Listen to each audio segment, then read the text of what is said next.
René Pache, L'au-delà, 5e partie, La perdition éternelle.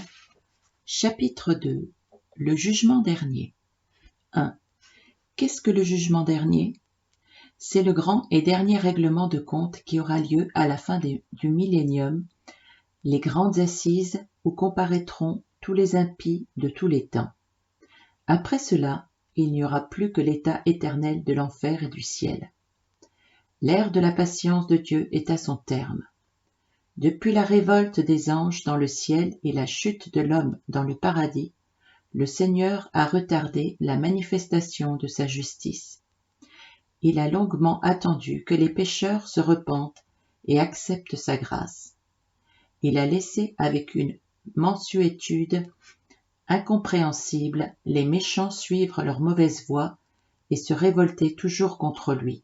Maintenant le moment est venu du dernier jugement. Longtemps la justice a été bafouée et les victimes du mal ont crié apparemment en vain. Vers le ciel. Apocalypse 6, 10. Enfin sonne l'heure du grand règlement de compte. 2. Qui sera le juge du jugement dernier? Puis je vis un grand trône blanc, et celui qui était assis dessus, Apocalypse 20, 11. Cet auguste personnage n'est autre que le Christ dont le règne et le jugement sont annoncés depuis si longtemps par les prophètes.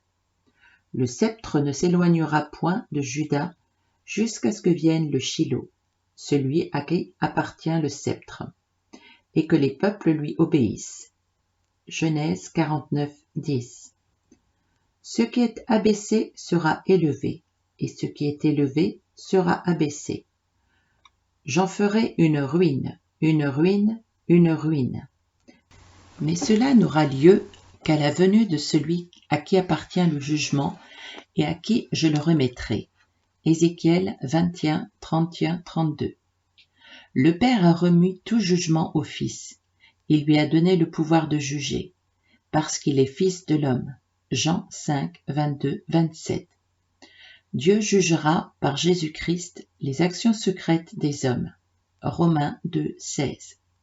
Car il a fixé un jour où il jugera le monde selon la justice, par l'homme qu'il a désigné, ceux dont il a donné à tous une preuve certaine en le ressuscitant des morts. Jésus nous a ordonné d'attester que c'est lui qui a été établi par Dieu, juge des vivants et des morts. Acte 17, 31, 10, 42. Voyez aussi 2 Timothée 4, 1. 3. La destruction de la terre et du ciel. La terre et le ciel s'enfuirent devant sa face, et il ne fut plus trouvé de place pour eux. Le premier ciel et la première terre avaient disparu. Apocalypse 20, 11, 21, 1. La terre a connu trop de péchés et bu trop de sang. Elle doit être détruite. De même, le ciel, souillé par la révolte des anges, doit être entièrement renouvelé. Ce jugement se fera par le feu. Alors que le monde d'autrefois périt submergé par l'eau du déluge, par la même parole, les cieux et la terre d'à présent sont gardés et réservés pour le feu, pour le jour du jugement et de la ruine des hommes impies. Le jour du Seigneur viendra comme un voleur. En ce jour, les cieux passeront avec fracas. Les éléments embrasés se dissoudront et la terre, avec les œuvres qu'elle renferme, sera consumée. Puis donc que toutes ces choses doivent se dissoudre, quels ne devez-vous pas être par la sainteté de la conduite et par la piété, attendant et hâtant le jour de Dieu, jour à cause duquel les cieux enflammés se dissoudront et les éléments embrasés se fondront? 2 Pierre 3, 7, 10, 12. Le ciel et la terre passeront. Matthieu 24, 35. Seigneur, les cieux périront, mais tu subsistes. Ils vieilliront tous comme un vêtement, tu les rouleras comme un manteau, et ils seront changés. Hébreux 1, 10, 12. Psaume 102, 26, 28. Car les cieux s'évanouiront comme une fumée. La terre tombera en lambeaux comme un vêtement. Ésaïe 51, 6. Les récentes découvertes atomiques ne nous aident-elles pas à comprendre comment un jour les éléments embrasés pourront se fondre et se dissoudre? Si Dieu, par une formidable explosion, libère toute l'énergie contenue dans l'univers, n'est-il pas assez puissant pour l'utiliser à nouveau en créant un autre monde? La figure de ce monde passe, 1 Corinthiens 7, 31. C'est-à-dire sa forme, son apparence, cela a fort peu d'importance, puisque le Créateur reste le même éternellement. 4. La comparution des morts impies. Et je vis les morts, les grands et les petits, qui se tenaient devant le trône. La mer rendit les morts qui étaient en elle. La mort et le séjour des morts rendirent les morts qui étaient en eux. Apocalypse 20, 12, 13. De même que tous les croyants comparaissent devant le tribunal de Christ pour l'appréciation de leur service, 2 Corinthiens 5, 10, de même tous les impénitents ont à répondre devant leur juge. Nous comparaîtrons tous devant le tribunal de Dieu. Car il est écrit, « Je suis vivant, dit le Seigneur, tout genou fléchira devant moi, et toute langue donnera gloire à Dieu. » Romains 14, 10, 11. C'est le moment où le jugement va commencer par la maison de Dieu. Or, si c'est par nous qu'il commence, quelle sera la fin de ceux qui n'obéissent pas à l'évangile de Dieu? Et si le juste se sauve avec peine, que deviendront l'impie et le pécheur? 1 Pierre 4, 17, 18. Si nous péchons volontairement après avoir reçu la connaissance de la vérité, il ne reste plus de sacrifice pour le péché, mais une attente terrible du jugement et l'ardeur d'un feu qui dévorera les rebelles. De quel pire châtiment que ceux de la loi de Moïse? Pensez-vous que ce sera jugé digne celui qui aura foulé aux pieds le Fils de Dieu, qui aura tenu pour profane le sang de l'alliance par lequel il a été sanctifié, et qui aura outragé l'esprit de la grâce? Car nous connaissons celui qui a dit « À moi la vengeance, à moi la rétribution ». C'est une chose terrible que de tomber entre les mains du Dieu vivant. Hébreux 10, 26, 31. Ainsi, tous ceux qui auront renié Dieu ici-bas se trouveront en présence de leur juge. Confrontation solennelle à laquelle nul ne pourra se soustraire. Pendant les ultimes châtiments terrestres, les hommes rendront l'âme de terreur dans l'attente de ce qui surviendra pour la terre, et ils se lamenteront en voyant le Christ paraître sur la nue. Luc 21, 26, Matthieu 24, 30. Que sera-ce donc au jugement dernier, où le sort éternel de chacun sera irrémédiablement fixé? 5. Chacun sera jugé selon ses œuvres. Des livres furent ouverts, et les morts furent jugés selon leurs œuvres, d'après ce qui était écrit dans ces livres, et chacun fut jugé selon ses œuvres. Apocalypse 20, 12, 13. 1. Dieu tient une comptabilité exacte de nos œuvres. Ces livres sont sans doute une image, car la mémoire du Seigneur est assez bonne pour qu'il n'ait pas besoin d'écrire matériellement ce dont il veut se souvenir. Mais il est redoutable de penser que pour le pécheur, rien, absolument rien, n'est oublié devant Dieu. Je n'oublierai jamais aucune de leurs œuvres. Amos 8, 7. Le Seigneur pourra en un instant faire passer devant chaque pécheur le fil de sa vie, comme on l'a fait à Nuremberg, et bien mieux encore. Ce rappel sera amplement suffisant pour faire baisser la tête à chacun et pour assurer la plus stricte justice. D'une façon terrible s'accomplira l'avertissement du prophète. Sachez que votre péché vous atteindra. Nombre 32, 23. 2. Sans exception, toutes ces œuvres viendront en jugement. Dieu jugera. A. Les actions secrètes des hommes. Romains 2, 16. B. Les mauvaises paroles. Au jour du jugement, les hommes rendront compte de toute parole vaine qu'ils auront proférée. Car, par tes paroles tu seras condamné. Matthieu 12, 36. C. Tous les actes d'impiété.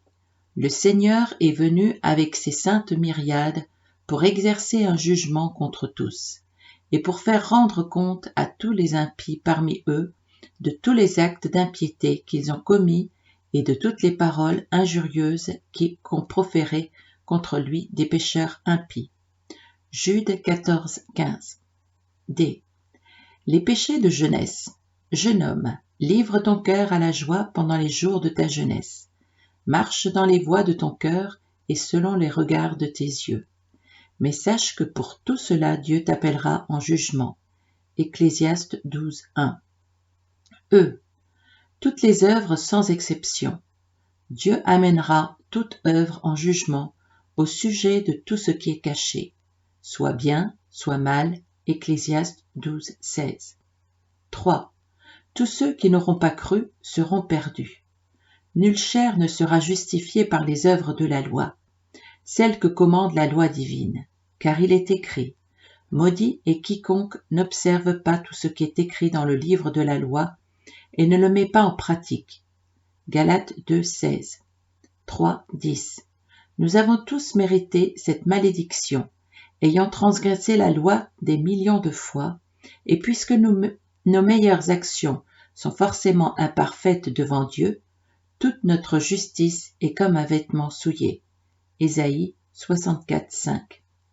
Par ton endurcissement et par ton cœur impénitent, tu t'amasses un trésor de colère pour le jour de la colère et de la manifestation du juste jugement de Dieu, qui rendra à chacun selon ses œuvres.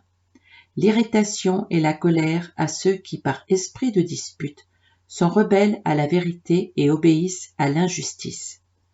Tribulation et angoisse sur toute âme d'homme qui fait le mal, sur le juif premièrement, puis sur le grec. Romains 2, 5, 8. 4.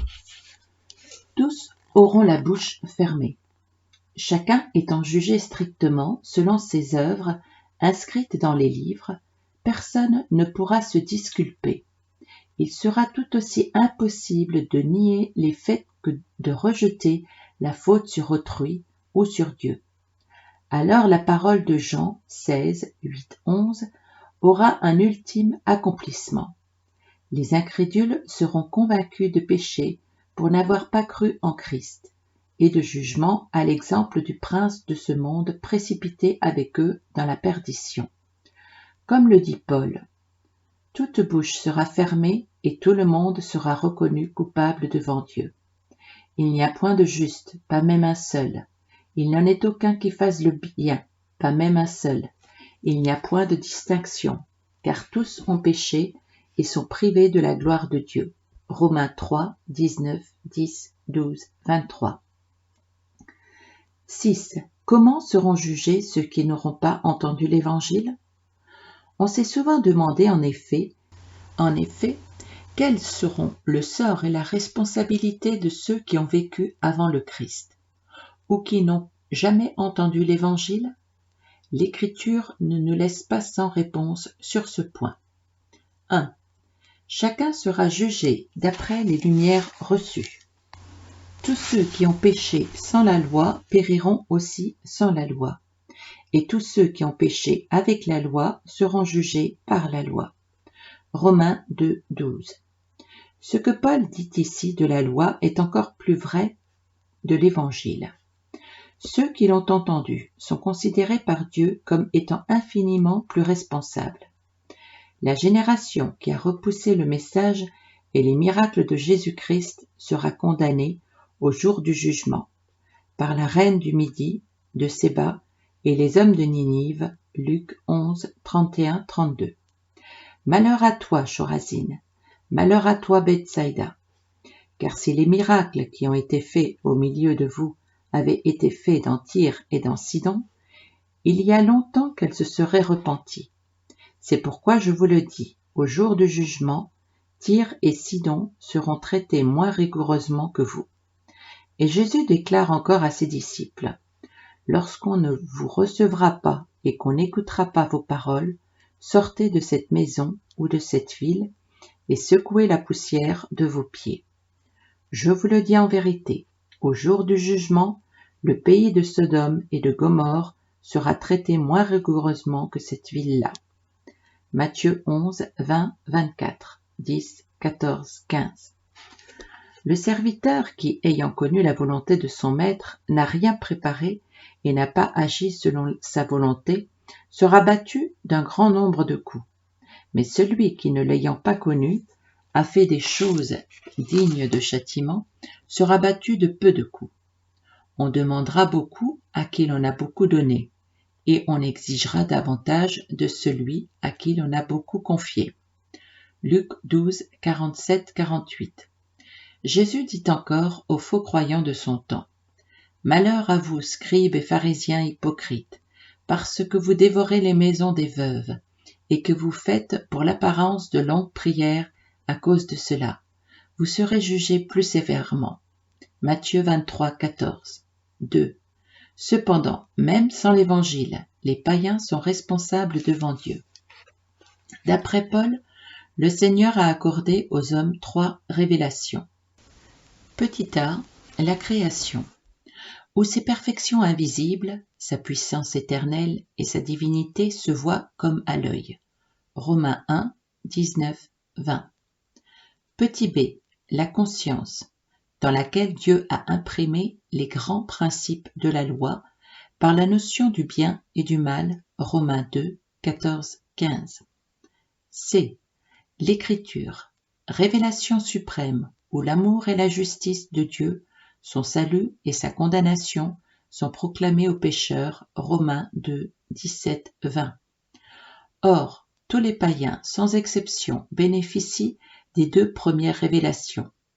Tous ont désobéi aux lumières reçues et sont inexcusables devant Dieu. Romains 1, 20, 21. Bien entendu, les Juifs et les soi-disant chrétiens qui possèdent la parole de Dieu sont encore bien plus inexcusables s'ils ne l'ont pas mise en pratique. Romains 2, 1. 3. Dieu, par des moyens qui sont les siens, ne laisse aucune de ses créatures sans chercher à la gagner. Jésus nous apprend que les 3 personnes de la Trinité conjuguent leurs efforts pour conduire tous les hommes au salut. Le Père, ils seront tous enseignés de Dieu. Jean 6, 45. Le Fils, quand j'aurai été élevé de la terre, j'attirerai tous les hommes à moi. Jean 12, 32. Voici, je me tiens à la porte et je frappe. Si quelqu'un entend ma voix et ouvre la porte, j'entrerai chez lui. Apocalypse 3, 20. Le Saint-Esprit, il convaincra le monde en ce qui concerne le péché, la justice et le jugement. Jean 16, 8. Nous sommes convaincus que dans la vie de tout homme, le moment vient où, s'il est sincère, il est obligé de s'écrier comme les magiciens d'Égypte. C'est le doigt de Dieu. Exode 8, 15. La nature lui a parlé.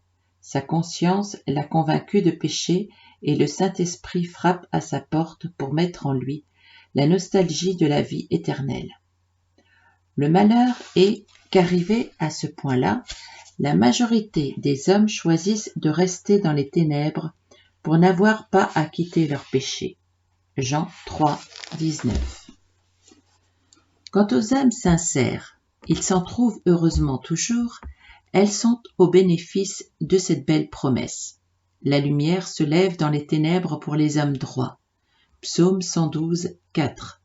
D'une manière parfois miraculeuse, Dieu se révèle particulièrement à elles, ou envoie sur leur chemin l'un de ses messagers, comme il le fit pour Corneille et pour l'Éthiopien, Actes 10, 19, 20, 8, 26, 29.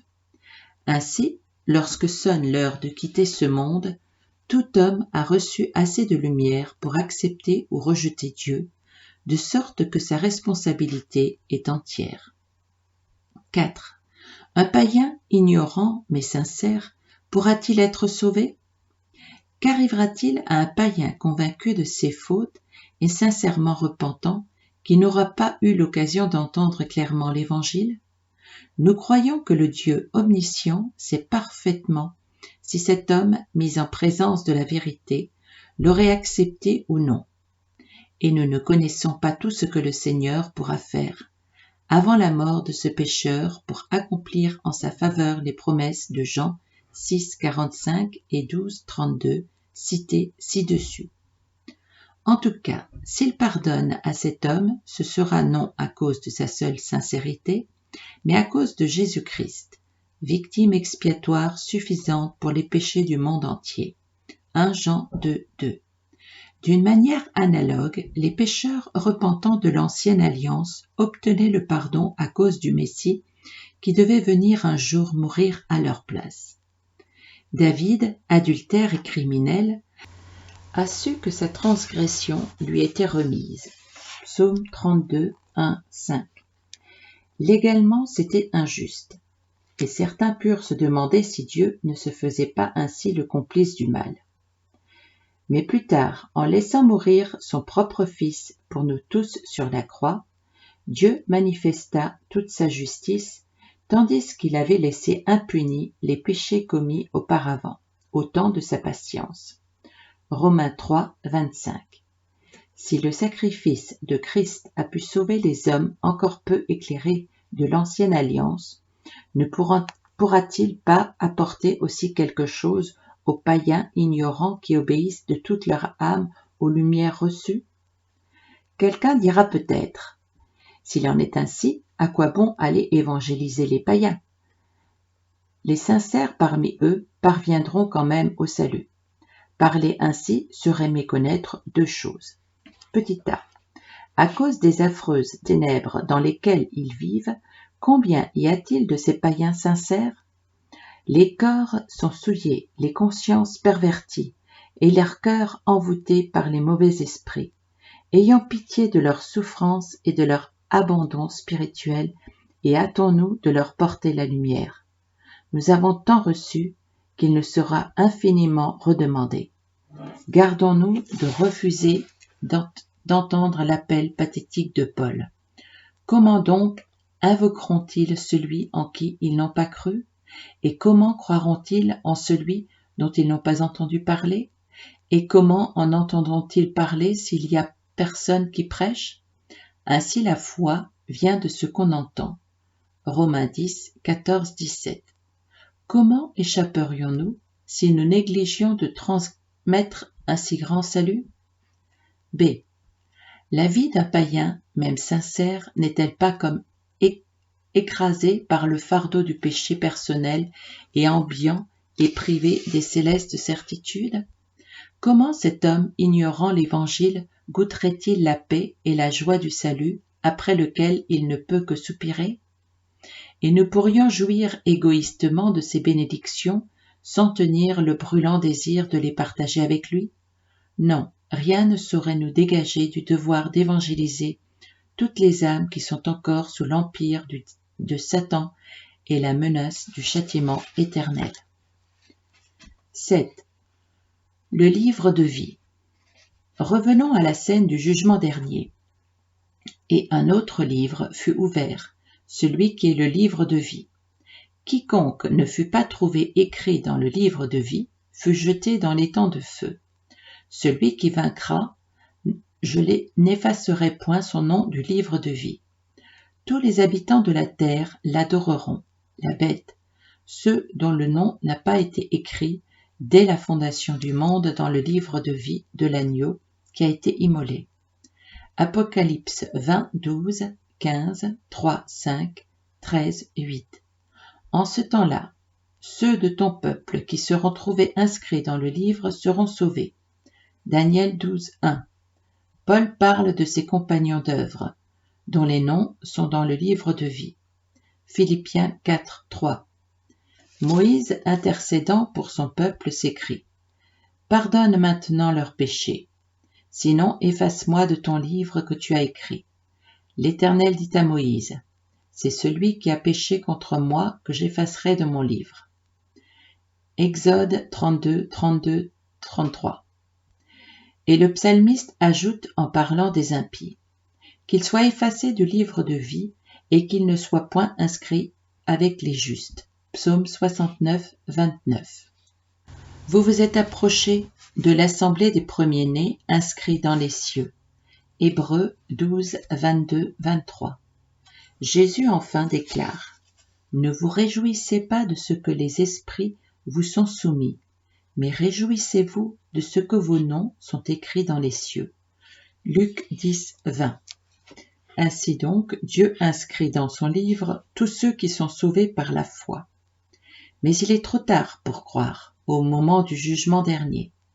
Alors, le livre de vie est ouvert et quiconque n'y figure pas est déjà irrémédiablement perdu. Dieu, en quelque sorte, procède à une contre-épreuve avant de condamner tous les pécheurs selon leurs œuvres. Il veut leur rappeler par là que s'ils n'avaient pas méprisé sa grâce, ils auraient pu échapper à l'enfer. Dieu connaît tout d'avance, et il a pu inscrire dans son livre dès la fondation du monde le nom de ceux qui croiront en son Fils. Ceux qu'il a connus d'avance, il les a aussi prédestinés. Il les a élus selon sa prescience. Romains 8, 29, 1 Pierre 2. Mais si, contradictoirement, que cela puisse paraître à nos esprits bornés, nous sommes exhortés à croire aujourd'hui, à accepter le Sauveur maintenant. 2 Corinthiens 5, 20, 6, 2, Hébreux 3, 12, 15. Ainsi nous saurons que nos noms sont inscrits dans les cieux et la joie du ciel remplira nos cœurs. Que les hommes sont insensés de repousser cet unique moyen de salut, si simplement mis à leur portée. Imaginons que des bandits fassent irruption dans une réunion et déclarent qu'à minuit, toutes les personnes présentes seront fusillées. Mais ajoute-t-il, nous déposons ici un cahier, et tous ceux qui nous demanderont d'y inscrire leur nom seront épargnés. Est-ce que tous, sans exception, ne se précipiteraient pas pour être portés sur la liste des graciés ? Et n'est-il pas incompréhensible que si peu de pécheurs gravement coupables devant Dieu se soucient d'être gratuitement sauvés de la perdition éternelle ? Au jugement dernier, disions-nous, il est trop tard pour inscrire personne dans le livre de vie. Mais il semble aussi qu'aucun des élus inscrits ne pourrait alors, devant le juge, à l'exception peut-être des élus, venus du millénium, qui n'ont pas encore été ressuscités, mais sont pourtant sauvés par la foi, lors de l'enlèvement de l'Église, le Seigneur a examiné le service de chaque croyant pour savoir quelle récompense il aura. Mais son salut est assuré, et il ne vient pas en jugement, puisqu'il n'y a maintenant aucune condamnation pour ceux qui sont en Jésus-Christ. Jean 5, 24. Romains 8, 1. Devant le grand trône blanc, chacun est jugé selon ses œuvres. Et il est évident que sur cette base-là, personne ne peut être sauvé. L'Église serait-elle donc absente du dernier jugement ? Non. Certes, car il faudrait bien que tous les humains soient présents à ces grandes assises de notre race, les uns pour être glorifiés avec leur Sauveur et les autres pour être condamnés par lui. Au début du millénium, des juges s'assieront sur des trônes aux côtés de Jésus-Christ. Apocalypse 24. Et il est permis de penser qu'au dernier règlement de compte, les saints participeront aussi avec le Seigneur au jugement du monde et même des anges. 1 Corinthiens 6, 2, 3. 8. La fin de la mort et du séjour des morts. La mort et le séjour des morts rendirent les morts qui étaient en eux, et la mort et le séjour des morts furent jetés dans les temps de feu. C'est la seconde mort, les temps de feu, Apocalypse 20, 13, 14. La première mort, c'est la mort physique par laquelle nous quitterons ce monde. La seconde est celle qui atteint les impénitents dans l'autre monde. Nous allons plus loin la définir. Puisque l'autre monde succède à la terre, il est naturel que la première mort fasse place à la seconde. Les mortels d'autrefois sont désormais pour toujours dans le ciel ou dans l'enfer. Alors s'accomplit cette parole de Paul. Il faut qu'il règne jusqu'à ce qu'il ait mis tous les ennemis sous ses pieds. Le dernier ennemi qui sera détruit, c'est la mort. 1 Corinthiens 15, 25-26. Le séjour des morts dont il est question ici est en quelque sorte la prison préventive où les impénitents sont retenus jusqu'au jugement dernier. À ce moment-là, tout ce qui est provisoire disparaît et les morts du séjour des morts lui-même sont jetés dans l'étang de feu, c'est-à-dire qu'ils sont ainsi dire déversés dans l'enfer éternel qui commence. 9. Le verdict. Quiconque ne fut pas trouvé écrit dans le livre de vie fut jeté dans l'étang de feu. Apocalypse 20, 15. Nous devons expliquer ici une contradiction apparente. Jésus est venu pour sauver les coupables en expiant les péchés du monde entier. Les hommes ne sont donc pas perdus par leur faute, mais par leur refus de la grâce divine. Celui qui croit en lui n'est point jugé, mais celui qui ne croit pas est déjà jugé, parce qu'il n'a pas cru au nom du Fils unique de Dieu. Le Saint-Esprit convainc le monde en ce qui concerne le péché, parce qu'il ne croit pas en moi. Jean 3, 18, 16, 8, 9. On est donc sauvé par la foi et perdu par l'incrédulité, par le refus d'être inscrit au livre de vie. Mais celui qui repousse la grâce demeure sur le terrain de la loi. Sur ce terrain, il ne peut être jugé que sur la base de ses œuvres. Comme nous l'avons vu, il recevra strictement ce qu'il aura mérité, et la loi le condamnera sans merci. Qu'il est donc important d'être inscrit dans le livre de vie, et semble-t-il que, sur ce point, plusieurs se feront illusion jusqu'au dernier moment, puisqu'ils diront en ce jour-là, « Seigneur, Seigneur, n'avons-nous pas prophétisé par ton nom? N'avons-nous pas chassé des démons par ton nom ?» Et le Seigneur leur dira ouvertement, « Je ne vous ai jamais connus, retirez-vous de moi, vous qui commettez l'iniquité. » Matthieu 7, 22, 23. Alors, pour les lâches, on peut traduire aussi les timides, ceux qui ne savent pas se décider et n'ont jamais le courage de rompre avec le péché, les incrédules en tête de liste comme il convient, puisque le refus du salut est le péché par excellence, les abominables, les meurtriers, les impudiques, les enchanteurs, les idolâtres, et tous les membres, leur part sera dans l'étang ardent de feu et de soufre, ce qui est la seconde mort. Apocalypse 21, 8. De peur que vous n'encouriez un jour une pareille condamnation, comme si Dieu exhortait par nous, nous vous en supplions au nom de Christ, soyez réconciliés avec Dieu. Voici maintenant le temps favorable, voici maintenant le jour du salut. 2 Corinthiens 5, 20, 6, 2. Acceptez aujourd'hui la grâce, car demain il sera peut-être trop tard.